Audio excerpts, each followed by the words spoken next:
अस्सलाम वालेकुम नाजरीन, बोल न्यूज पर स्पेशल ट्रांसमिशन के साथ मैं हूं मोहम्मद कामरान। यूं दी हमें आजादी के दुनिया हुई हैरान, ए कायदे आजम तेरा एहसान है एहसान। वो अजीम शख्सियत जिसने मुसलमानाने हिंद को जुदागाना शनाख्त का एहसास दिलाया, आजादी की उमंग जगाई। कांग्रेस और बरतानवी गठजोड़ के बावजूद तश्कील पाकिस्तान का मिशन कामयाबी से हमकनार करवाया। यौम पैदाइश कौम कायदे आजम मोहम्मद अली जिन्नाह को खिराज अकीदत पेश कर रही है। पर बात करेंगे। इस वक्त हमारे साथ मौजूद हैं doctor Javed Iqbal, motivational speaker हैं। बहुत शुक्रिया डॉक्टर जावेद साहब आपके वक्त का। और जस्टिस नासिरा इकबाल भी हमारे साथ मौजूद हैं। बहुत शुक्रिया नासिरा इकबाल साहिबा आपके वक्त का। डॉक्टर जावेद साहब, आपसे गुफ्तगू का आगाज करना चाहूंगा। जावेद साहब, कायदे आजम मोहम्मद अली जिन्नाह ने जिन चीजों का सोचकर पाकिस्तान बनाया था, हम लोग कहां पर पहुंच चुके हैं? जी बहुत बहुत शुक्रिया। देखिए, जो नज़रिया पाकिस्तान था वो तो हम सबको मालूम है। उसकी बुनियाद ये थी कि मुसलमान, चाहे वो कोई भी ज़बान बोलते हों और कहीं भी रहते हों, कलिमा ला इलाहा इल्लल्लाहु मुहम्मद रसूलुल्लाह की वजह से एक कौम है। और उनको इस बात का उनका हक है, ये बात कि वो अपना जुदागाना तशख़्ख़ुस बरकरार रखते हुए उनको एक ज़मीन चाहिए जहां वो इस कानून के तहत अपनी ज़िंदगी गुजार सकें, जो कि ला इलाहा इल्लल्लाहु मुहम्मद रसूलुल्लाह की वजह से उनको मिली है।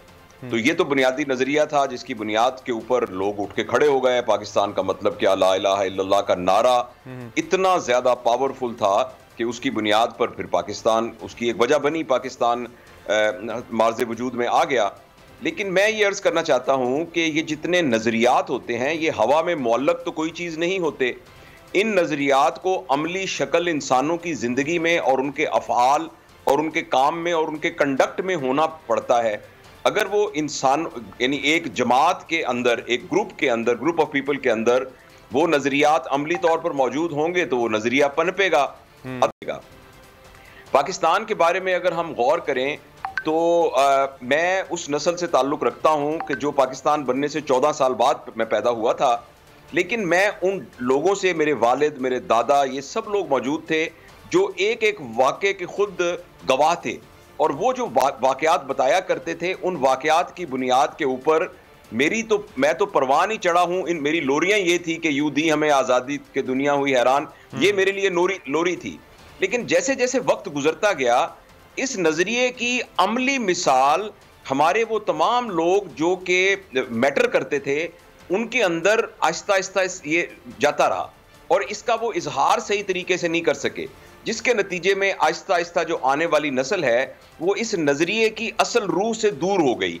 इसलिए इस वक्त हम एक बड़ी कंफ्यूजन की स्टेट के अंदर मौजूद हैं। तो इस नज़रिए में जान तो अभी भी मौजूद है, इस नज़रिए में अभी भी वो ताकत मौजूद है जिसके ज़रिए से हम दोबारा यूनाइट हो सकते हैं। लेकिन इसके लिए हमें बड़ी मेहनत करनी पड़ेगी। और अनफॉर्चुनेटली हमारे जो लोग मैटर करते थे, मैं फ्रैंकली आपको बताता हूं, यानी हमारे सियासतदान, यानी हमारे इदारे, यानी हमारे ब्यूरोक्रेट्स, यानी वो तमाम हमारी अदलिया, यानी वो तमाम बड़े बड़े इदारे जो कि अवाम को आगे लेकर चलते हैं, उन सब ने इस सिलसिले के अंदर अपना हक अदा नहीं किया। ठीक, हमारे साथ ही मौजूद रहिएगा। जस्टिस नासिरा इकबाल साहिबा भी हमारे साथ मौजूद हैं। नासिरा साहिबा, सबसे पहले तो आज कायदे आजम मोहम्मद अली जिन्नाह के यौम पैदाइश पर आपके कमेंट्स चाहूंगा, और साथ साथ जिन नज़रियात को मद्देनजर रखकर कायदे आजम मोहम्मद अली जिन्नाह ने ये पाक सरजमीन बनाई, उन नज़रियात की तकमील क्या हम कर पाए? बिस्मिल्लाहिर्रहमानिर्रहीम। सबसे पहले तो तमाम हाजरीन और नाजरीन को क्रिसमस और कायदे आज़म की सालगिरह मुबारक। ये हमारे लिए एक बहुत मुबारक दिन है। कायदे आज़म की वजह से ही, उनकी तहरीक की वजह से और अल्लाह की मेहरबानी की वजह से ये मुल्क आज़ाद मुल्क मर्ज़े वजूद में आया। और जो इसका असल असूल था और नज़रिया था, वो था एहतराम इंसानियत। यही कायदे आज़म का नज़रिया था और यही अल्लामा इकबाल का नज़रिया था। और हम सब का भी यही नज़रिया हो, एक दूसरे का हम एहतराम करें, तो ये मैं समझती हूँ कि पाकिस्तान तरक्की की हर मंजिल को पार कर सकता है। जैसे कायदे-ए-आज़म ने कहा, हमारे पास दुनिया के सब कुदरती वसाइल हैं, हमें इत्तेहाद, तंजीम और यकीन मुहक्कम का मुज़ाहरा करना है और उससे हम सब मिलकर तरक्की करेंगे। जो भी हमारे शहरी हैं, चाहे वो मुसलमान हैं, ईसाई हैं, चाहे वो औरतें हैं, जो मर्द हैं, ट्रांसजेंडर हैं, डिफरेंटली एबल्ड हैं, हम सब की हैसियत एक जैसी है।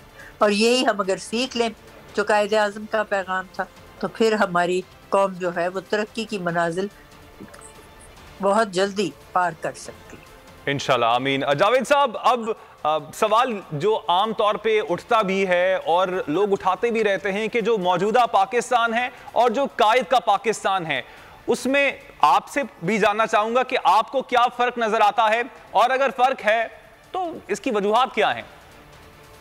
जी, बहुत शुक्रिया। जैसे हमारी मोहतरम मैडम नासरा इकबाल साहबा ने फरमाया है, और वो बड़ी अहम बात उन्होंने फरमाई है कि जो कायदे-ए-आज़म अल्लामा इकबाल और हमारे बड़ों का के पेश नज़र एक ऐसा मुआशरा था जहां इंसानियत का एहतराम हो, तो ये बहुत बड़ी और बहुत ज़रूरी और बहुत अहम बात है। और ये समहाउ हमारे यहाँ वो जो एक रस्सी है, अल्लाह ताला की रस्सी, जो कि एक मिल्लत को वहदत में बांट करती है, इर्रिस्पेक्टिव के वो किस इलाके से रहते हैं, किस जबान से उसका ताल्लुक है, समहाउ हमने उस रस्सी को थाम के नहीं रखा। इसलिए अगर फर्ज करें उस नजरिए पर हम कायम रहें, और जो कि जैसे मैडम ने फरमाया है कि हमारे अंदर वो, हमारे यहाँ तमाम वो पोटेंशियल मौजूद हैं, यानी हमारे यहाँ फाइनेंशियल पोटेंशियल मौजूद है, मादनियाती पोटेंशियल मौजूद हैं, हर तरह के पोटेंशियल मौजूद है, लेकिन वो जो रस्सी है, जो मैडम ने बहुत ही यानी सही बात की तरफ निशानदेही की है कि हम जो हम बटे हुए हैं, जबानों की बुनियाद पर बटे हुए हैं और फिरकों की बुनियाद पर बटे हुए हैं, और इंसान को बहैसियत इंसान नहीं देख रहे। देखिए, पाकिस्तान के अंदर यही प्रॉब्लम हुआ है ना कि यानी एक हो मुस्लिम हरम की पासबानी के लिए, एक हो, लेकिन इस्लाम के नाम पर एक होना तो बहुत दूर की बात है, हम तो अभी सूबों के नाम पर एक नहीं है। अगर आपको ये वीडियो पसंद आई तो हमारे चैनल को सब्सक्राइब करें और बेल आइकन पर क्लिक करें। हकीकी आजादी की जंग में बोल भी कप्तान के हमकदम। इलेक्शन कराओ मुल्क बचाओ की लाइव ट्रांसमिशन, दिखाई लम्हा बलम्हा सूरत हाल।